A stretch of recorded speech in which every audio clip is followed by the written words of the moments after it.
Hello, this is a presentation about the Read, Write, Pair, Share strategy. My name is Laura Riggs. So, what will you learn from this presentation? We will be learning and answering the questions, what are the steps for this strategy? What are the strengths and the weaknesses of a strategy? And then most importantly, how can this be applied in my classroom? So first, what is the Read, Write, Pair, Share strategy? Well, it's pretty much just like it sounds. So here's the first step. Read. The students read a passage of text silently or follow along while the teacher reads aloud. There's a variety of ways you can do this. You can do an echo or choral reading if you'd like. You could have students read small passages or large passages depending upon the age of the reader. The next step is the write step. Students quickly write down a response to the text. There might be a prompt provided, or it might be answering questions that are in the textbook. The third step is pairing up, where students get together with a partner to discuss what they have read and what they have just written. In an article by Richard Solomon, he says that the pair portion is behavioral rehearsal time. In other words, this is a chance to rehearse and to talk through what they have been thinking and reading and writing about before they share to the rest of the class. And that leads to the fourth step, share, where the teacher leads a large group discussion with the entire class where everybody has a chance to share what they've read and talked about. So where exactly did this strategy come from? It's actually a variation of the think, pair, share strategy. So if it sounds familiar, that's probably why. And this has been around for a while. It was developed in 1981 by Dr. Frank Lyman. And his idea behind the think, pair, share was to make a cooperative process that would allow students time to think before they had to respond. And this is one of many variations that have gone off of think, pair, share, but it's great because it incorporates more reading and writing and helps the literacy as well. So what are the strengths and the weaknesses of this strategy? There are many strengths. First of all, it actually increases the confidence for students in sharing with the class. It can be very difficult things for students to raise their hand and to share an idea or a response or an answer to a question. And so the read, write, pair, share gives students a chance to try out their idea before they have to share it in front of the whole class. This is especially important for students who might be reluctant or shy. It has been shown that girls are less likely to respond in front of the whole class, so this could be helpful for them. And also, this is helpful for students who are English language learners. They have a low-risk way of making sure that their idea makes sense before they share it with the whole class. Next, this strategy gets everyone engaged. It's difficult with a whole group discussion because the same people will always respond. You ask a question and the same people raise their hands every single time.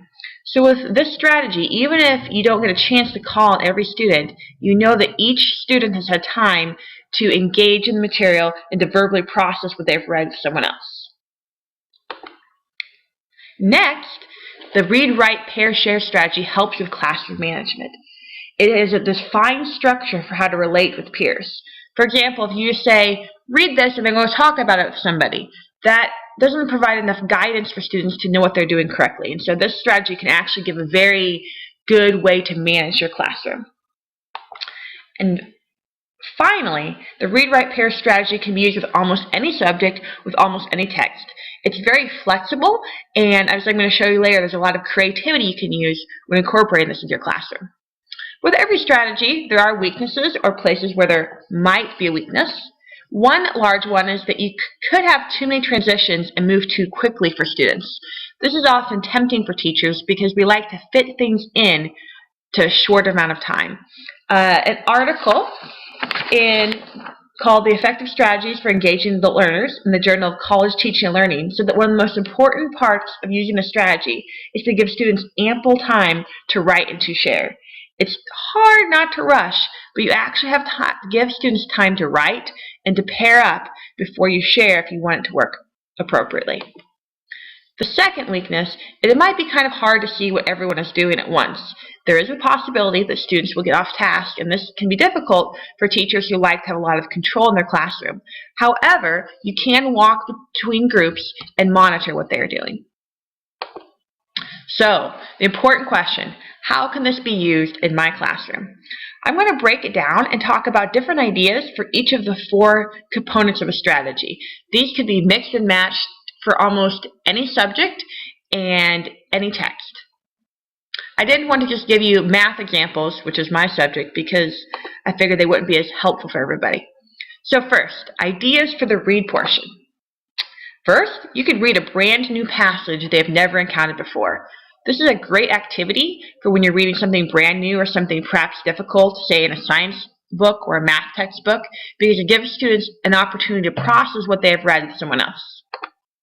You could have each student read another classmate's work. This could be a great peer review activity in an English class where students have a chance to read someone else's work, and then they could write about it and then pair up with that person, discuss it, and then share with the class. You could involve poetry, and not everybody in the class has to be reading the same thing. Give each pair of students a different poem to read. You could give students a piece of work they did earlier in the year to reread, or perhaps it's even something from the year before. So students can look at this and then answer the question, how have I improved? How has my handwriting improved? How have my vocabulary improved? And this could be a really rich activity for improving students' metacognition.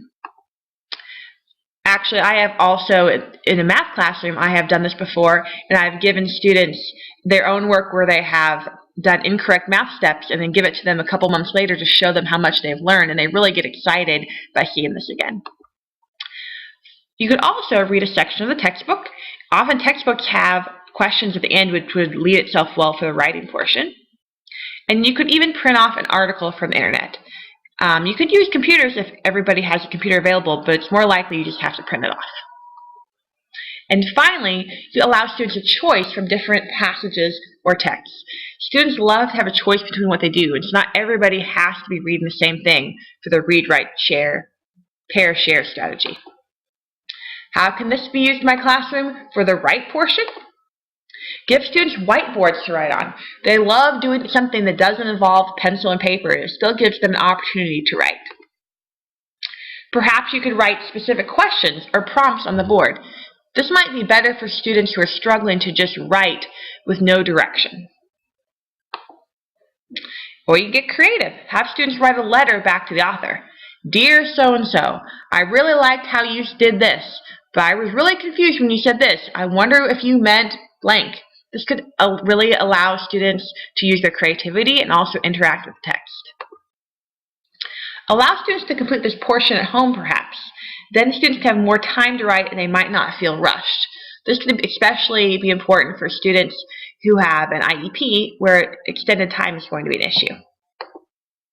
And finally, one of my favorites, you could pretend like you're involving technology. I have done this before where you give students an outline that looks like a comment on a Facebook wall, and students write their response to what they have read in the comment box. Now, it's nothing different than giving them a piece of paper, but it can kind of seem fun and incorporate a certain style of writing that seems really important to them. The next portion, how can this be used in my classroom? The pair portion. First, you can allow students to choose their own partner. This has its ups and downs, but students might be more excited about doing it if they can choose their partner. However, if they cannot handle this, you will have to choose for them, probably. Second, you could pair people up as they get finished. This can be really helpful because then you're not having students wait for other people to get finished, and the students who need more time can get more time. Sometimes I like to do something I call double groups.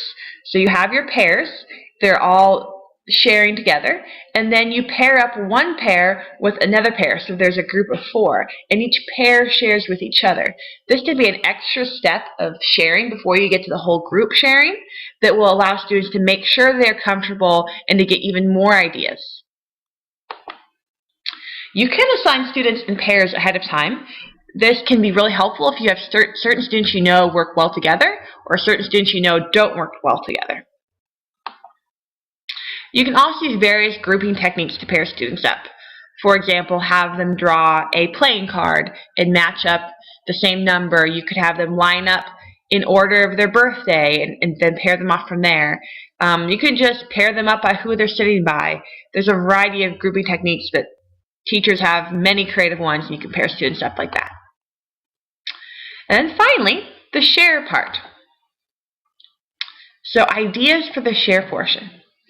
First, you could have a gallery walk. This is a little bit different than a whole class verbal discussion, but this is where you put large pieces of paper up around the room, and students walk around and answer questions and write their response up there, and then walk to the next one and write again.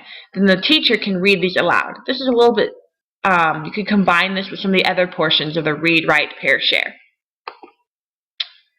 You could draw names from a basket so that everyone will get a chance to share equally. Unfortunately, teachers always have a bias, and we tend to call on the same students who either paid attention or not paying attention over and over again. By drawing names, you make sure that everybody has an equal chance, and you help keep those people alert who might be zoning out. You could put the desks in a circle so students can see each other. I have done this several times, and it's nice sometimes to change the atmosphere of the classroom. This creates more of a group atmosphere, so it's not the teacher talking to the students, but it's the students talking to each other with the teacher as a facilitator. You could read from students' written portions to the whole class. You have to be careful when you're doing this, though, to make sure you have their permission. But remember, always be willing to share what you think. The teacher is part of the discussion as well, and should be willing to share his or her own opinion. So, in conclusion, the read, write, pair, share is a versatile and helpful strategy for a variety of students. It really allows English language learners or reluctant sharers to have an opportunity. And most importantly, I just think it provides think time, provides a time to process the information. By reading, writing, sharing with someone else, and sharing with the whole group, the students have multiple opportunities to use academic vocabulary in a written and verbal sense, and it really helps the information lodge into their brains. And, as you have seen, great creativity can be used with the strategy to make it engaging and different every time. So you can think, I just gave 6 or 7 options for each one. They could be mixed and matched together, but you don't just have to read it at the desk, everybody the same, write something from off the board, pair with the person next to you, and share with the whole class. Many other ideas can be incorporated to make this an interesting activity each time. And here are my sources. I used our textbook, and then I used an article from the Journal of College Teaching and Learning, and another article from online. So I hope you enjoyed the presentation and that you learned from it. Have a great day.